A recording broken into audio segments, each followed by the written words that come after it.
Hello friends, today in this video we will learn about pronoun, which is second part of our parts of speech. So let's start the video and see pronoun. Definition: the word that is used in place of noun is called pronoun. संज्ञा के बदले आए हुए शब्द को ही सर्वनाम कहते हैं. Let's take an example and see the difference. Take a look below to sentence. Rohan is absent because Rohan is ill. Rohan अनुपस्थित है क्योंकि रोहन बीमार है. सेकेंड सेंटेंस देखते हैं हम लोग. Rohan is absent because he is ill. In first sentence, that proper noun Rohan has been repeatedly used, whereas the use of he pronoun the second sentence looks better in compare to first sentence. Friends देखते हैं हम लोग. पहले वाक्य में बार बार रोहन उपयोग हो रहा है. दूसरे वाक्य में रोहन की जगह पर वह का उपयोग किया गया है, इसलिए दूसरा वाक्य ज़्यादा बेटर दिखता है. Pronoun is divided into 8 parts. सर्वनाम के 8 भेद हैं. कौन कौन से हैं देखते हैं. Personal pronoun. सेकेंड है हमारा possessive pronoun. Third reflexive pronoun. Fourth relative pronoun. Fifth demonstrative pronoun. Sixth है इंडिफिनिट प्रोनाउन. सेवेंथ है इंट्रोगेटिव प्रोनाउन. एट्थ है हमारा डिस्ट्रीब्यूटिव प्रोनाउन. तो फर्स्ट पार्ट देखते हैं इसका हम लोग. पर्सनल प्रोनाउन व्यक्तिवाचक सर्वनाम को. Words like I me he see it they etcetera that directly represent the person or things are called as a personal pronoun. वे शब्द जैसे आई मी ही सी इट दे आदि सीधे व्यक्ति या वस्तु को दर्शाता है, उसे व्यक्तिवाचक सर्वनाम कहते हैं. Personal pronoun can be classified into 3 groups. व्यक्तिवाचक सर्वनाम को 3 समूहों में बांटा गया है. First person, second person, third है थर्ड पर्सन. फ्रेंड्स ये पर्सन समझने के लिए एक बहुत ही अच्छा ट्रिक है मैं बताने जा रहा हूँ आप लोगों को. जैसे मैं बात कर रहा हूँ, बोल रहा हूँ, तो मैं फर्स्ट पर्सन हो गया. आप सुन रहे हैं तो आप सेकेंड पर्सन हो गए. और हम लोग इंग्लिश को यहाँ पे लर्न कर रहे हैं तो इंग्लिश हमारा थर्ड पर्सन हो गया. तो देखते हैं हम लोग फर्स्ट पर्सन को. इन this group the pronoun refers to self like I and we or the pronoun of this group. इस समूह में स्वयं बात करने वाले को प्रथम पुरुष कहते हैं. For example I am a boy, मैं एक लड़का हूँ. वी आर फ्रेंड, हम दोस्त हैं. फ्रेंड्स यहाँ पर आई और वी यहाँ पे हम लोगों का ये हो जाएगा फर्स्ट पर्सन. नेक्स्ट देखते हैं हम लोग. सेकेंड पर्सन मध्यम पुरुष. In this group you is the pronoun that refers to the person who is being talked. इस समूह में स्वयं जिसके बारे में बात की जाए उसे मध्यम पुरुष कहते हैं. For example you are beautiful, आप सुंदर हो या तुम सुंदर हो. नेक्स्ट देखते हैं हम लोग. Third person.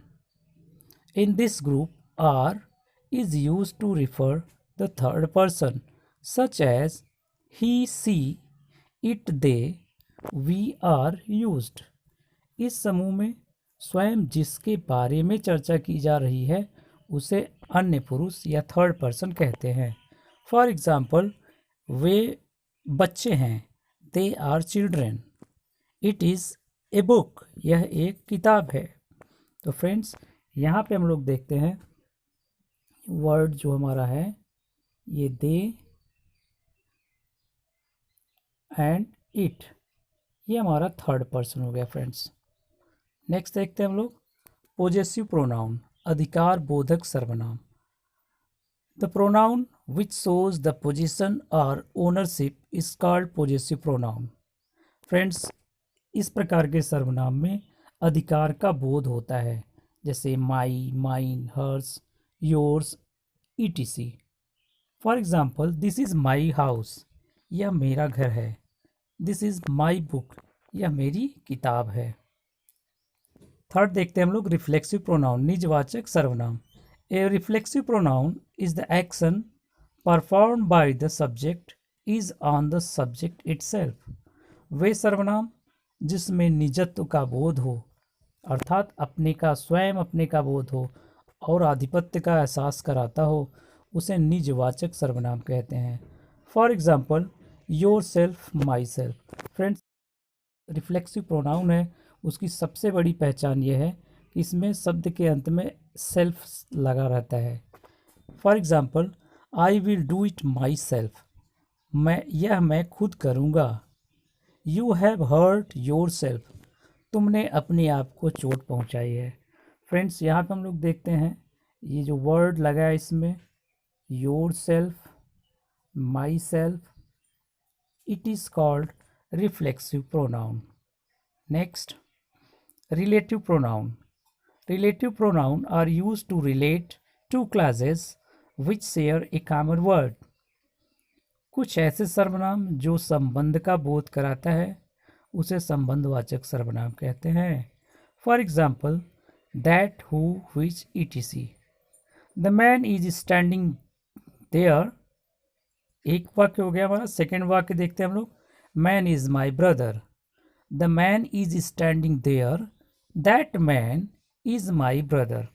फ्रेंड्स, यहाँ पर हमने रिलेटिव प्रोनाउन दैट का यूज़ करके इन दोनों सेंटेंस को, फर्स्ट सेंटेंस 1 एंड सेंटेंस 2 को यहाँ पर दैट से हम लोग जोड़ दिए। तो रिलेटिव प्रोनाउन का कार्य यही होता है कि ऐसे प्रोनाउन जो संबंध का बोध कराता है उसे संबंधवाचक सर्वनाम कहते हैं। जो आदमी खड़ा है वो मेरा भाई है। नेक्स्ट देखते हैं डिमॉन्स्ट्रेटिव प्रोनाउन, संकेतवाचक सर्वनाम। In this type of pronoun we often use the words such as this, that. It indicates the object that we try to describe. कुछ ऐसे सर्वनाम जो निश्चितता की भावना का बोध कराता हो, उसे निश्चयवाचक या संकेतवाचक सर्वनाम कहते हैं। जैसे दिस इज़ माई बुक, यह मेरी किताब है। दैट इज़ योर पेन, वह तुम्हारा कलम है। तो फ्रेंड्स, यहाँ पर हम लोग देख रहे हैं ये जो रेड में दिया गया है, this and that is demonstrative pronoun. Next, indefinite pronoun, अनिश्चयवाचक सर्वनाम। The pronouns used in the sentence which do refer any particular person or subject. Pronouns that are used in a general way are called as indefinite pronoun. वे सर्वनाम जो अनिश्चय की स्थिति का बोध कराता है, जिसमें निश्चय ना हो, कुछ अनिश्चय की स्थिति का बोध कराता है, उसे अनिश्चयवाचक सर्वनाम कहते हैं। For example I need some money, मुझे कुछ पैसे चाहिए। फ्रेंड्स, यहाँ पर हम लोग देखते हैं ये जो सम वर्ड है ये हमारा है इंडिफिनिट प्रोनाउन, क्योंकि अस्पष्ट है कि मुझे कुछ पैसे चाहिए, कितने चाहिए ये यहाँ पे क्लियर नहीं है। सेकेंड हम लोग देखते हैं समवन एट द डोर। तो फ्रेंड्स, वर्ड समवन यहाँ पर ये भी अनिश्चितता का बोध करा रहा है कि दरवाजे पर कोई है, कितने आदमी हैं, कौन है, ये definite, it is not definite. So, words like any, something, some, someone are called indefinite pronoun. Next देखते हैं हम लोग interrogative pronoun. The pronoun that asks question. ऐसे प्रोनाउन जो प्रश्न पूछने का कार्य करते हैं, उसे हम लोग क्या कहते हैं? Interrogative pronoun. जैसे हु, इसमें फ्रेंड्स सभी WS टाइप वर्ड आ जाते हैं। जैसे हु, कौन, विच, कौन सा, वेयर, कहाँ, व्हाट, क्या, etc. हु आर यू, आप कौन हैं? फ्रेंड्स, यहाँ पर हु हमारा interrogative pronoun. Where are you, आप कहाँ हैं? फ्रेंड्स, यहाँ पर वेयर हमारा इंट्रोगेटिव प्रोनाउन है। और व्हाट आर यू डूइंग, आप क्या कर रहे हैं? तो word what is also interrogative pronoun because these words who, where, what are asking question. Next, distributive pronoun, वितरणवाचक सर्वनाम, the pronoun which refers to the person or things taken one at a time is called as distributive pronoun. वे सर्वनाम जो एक समय में किसी एक व्यक्ति या वस्तु का बोध कराता है उसे वितरणवाचक सर्वनाम कहते हैं। फॉर एग्जाम्पल, इस प्रोनाउन में ऐसे शब्द आते हैं जैसे आइदर या तो, नाइदर ना तो, ईच प्रत्येक। एग्जाम्पल लेते हैं इसका हम लोग। Each of these boys deserve a reward, इन लड़कों में से प्रत्येक इनाम के हकदार हैं। तो फ्रेंड्स यहाँ पे प्रत्येक जो वर्ड है, ईच वर्ड या तो, ठीक है, नाइदर आएगा ना तो, आइदर, नाइदर, ईच, ऐसे शब्द डिस्ट्रीब्यूटिव प्रोनाउन के संकेतक होते हैं। फ्रेंड्स यहाँ पे देखते हैं हम लोग, each of these boys deserve a reward, तो यहाँ पर सभी लड़कों में प्रत्येक मतलब हर लड़का इनाम का हकदार है। We may go either today और टुमारो।